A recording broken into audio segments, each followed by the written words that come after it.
Hey everybody, Tour Guide Amber here, and today I'm going to talk to you about some self-care tips in college. I just want to apologize in advance for my setting. I'm running some errands today and I wanted to make the most of my time. Check out my next video, Time Management Tips in College, for more tips there. But like I said, I have a few minutes of time in between my appointments and wanted to get you all this video right away about how to take care of yourself in college and prioritize yourself when living a busy college schedule. So stay tuned for some tips right here. So, self-care tip number one is going to be face masks are key. I think that a face mask does wonders for your skin, of course, but even beyond that, if I put a face mask on, I'm automatically finding my center, I'm relaxed, I am at zen, finding peace. And so if I have 30 minutes of free time, you can bet I'm definitely going to throw a face mask on for 10 of those minutes. My favorite personally is Tony Moly. This is what they look like. The Tony Moly brand is great. It's a Korean brand. You can get them at different retailers at a lot of different general stores, like chain stores, but I personally go to Chinatown. There's a little store in Chinatown that sells them, and usually they have sales, so you can get like 3 or 5 for a bundle price. So Chinatown's conveniently located about 15 minutes, a 15-minute walk from Pace's campus. So if I'm ever going on a dinner date in the Chinatown area, Little Italy, or if I'm going to grab bubble tea, I'll always take time to stop into my favorite little store to grab my Tony Moly face masks and stock up on them. So definitely face masks are tip number one. Tip number two, I think going for a walk can simply do you wonders. Whether you are wound up about studying for an exam, I think going for a walk is a great solution for a study break to unwind and relax for a moment. Or if I have a few hours of free time, I'll go for a longer walk. And it also, of course, helps with the exercise because your Apple Watch is tracking your steps. So definitely want to make sure, prove to myself and my Apple Watch that I'm getting my exercise in. But it's a great way to unwind. New York City, of course, is so diverse and it's its own world in itself, so you can truly walk down a new city block each day in the city and see something new for the first time, regardless of how long you've lived there. And so what I love to do is just take the subway, get off at different stops, and just go for a walk in the neighborhood. Try new food, grab a new bite to eat somewhere, and just enjoy that time to myself. And that's definitely one of my favorite ways to prioritize myself, take care of myself whenever I have a few extra moments in my day. Tip number three, some people call me crazy. Definitely a type A personality, so they might be right. But I like to plan my free time. That may or may not induce more stress, so it may be just defeating its own purpose. But I like to actually set aside time in my schedule. I swear I have my whole life planned to 2046. It's my biggest flaw. I actually like to plan in my schedule when I will set aside time for myself, because if I don't do that, everybody knows that I simply will never actually do my self-care routine. And so actually making sure that you're giving yourself the time and space for self-care is really important, because next thing you know, you're all booked up, your schedule is completely packed, and you haven't had a time to take a second and breathe. So I highly recommend just writing that time into your schedule.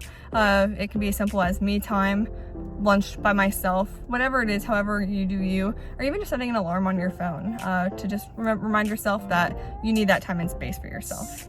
Tip number 4, it is okay to ask for help. Now, let me repeat that for myself because I need to take my own advice. It is okay to ask for help. Sometimes I feel like I am Superwoman and I can just take on everything. I don't need to ask anybody for help because I personally hate bothering people. I'm sure some of you can relate.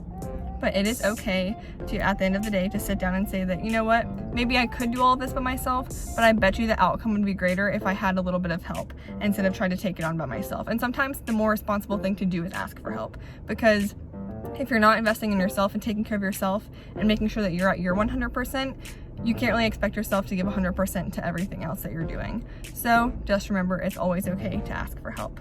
Tip number 5 is to treat yourself. I always, sometimes I go a little overboard with this one because I think I treat myself a little too much. Went to Target like an hour ago, spent a little bit too much money at Target, but that's okay because I'm treating myself. I deserve it. I had a long weekend because it's Monday.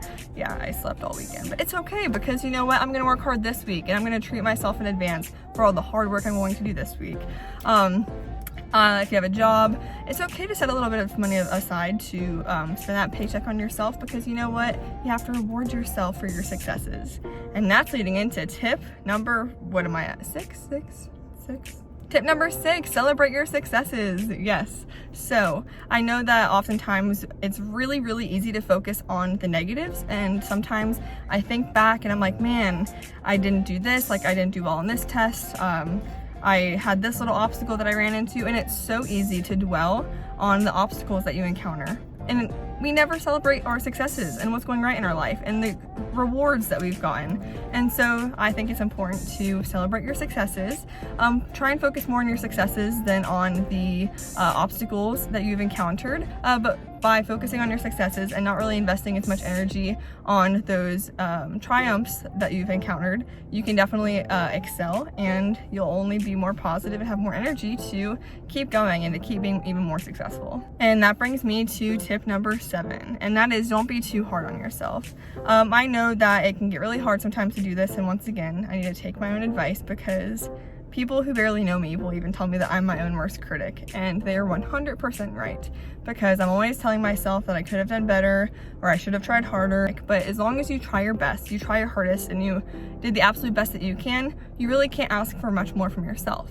And you just have to come to terms with that and just learn that lesson early on in life. That way in the future you can just learn that lesson and take all of those accomplishments that you have had and learn from those mistakes that you have made, and just make yourself even more successful in the future as you pursue your future endeavors.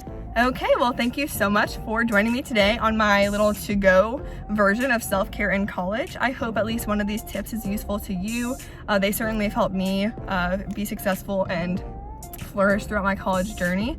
And so I think if you use at least one of these tips, you'll definitely find yourself prioritizing yourself. Self-care in college is so important. I'm graduating in May, and I still, to this day, am working on my self-care because it's something that I've always struggled with, not made a priority until recently. And once I finally did make it a priority, I realized how much it changed my life, and I really beat myself up. I realized that if I would have done it sooner, I would have had a lot more success early on. So hopefully this helped you. Thank you so much for listening, and I hope you have an amazing day.